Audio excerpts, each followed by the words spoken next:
Hello everybody and welcome to another tutorial of Industrial Shields. In this video, we will continue explaining how to work with GPIOs in our PLCs. In this case, we will explain how to work with analog inputs. We will also do a small example, so let's get started.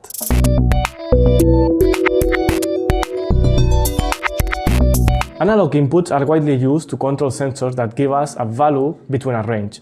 Thanks to them, for example, we can know the temperature of greenhouse, the light level of the sun, or the weight of a pallet.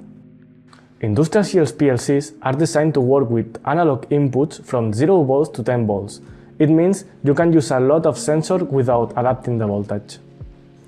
The first step will be check which input you want to work with. You only can use the inputs as analog if you have this draw in the case. Pay attention with the switches. There are some features that disable some input, so check the input switches and check if the inputs are correctly configured.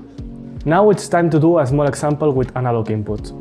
We will use a regulable power supply to simulate a sensor.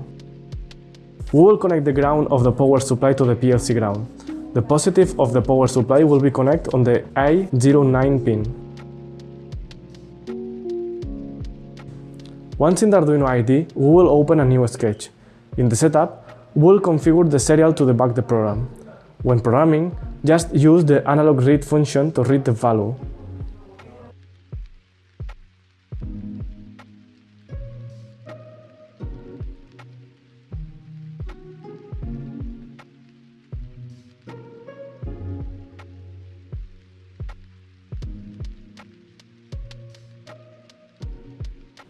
In this tutorial, we have seen how to do the basic of work with analog inputs in the Industrial Shields PLCs. Remember, in our blog or YouTube channel you will find more information about our PLC.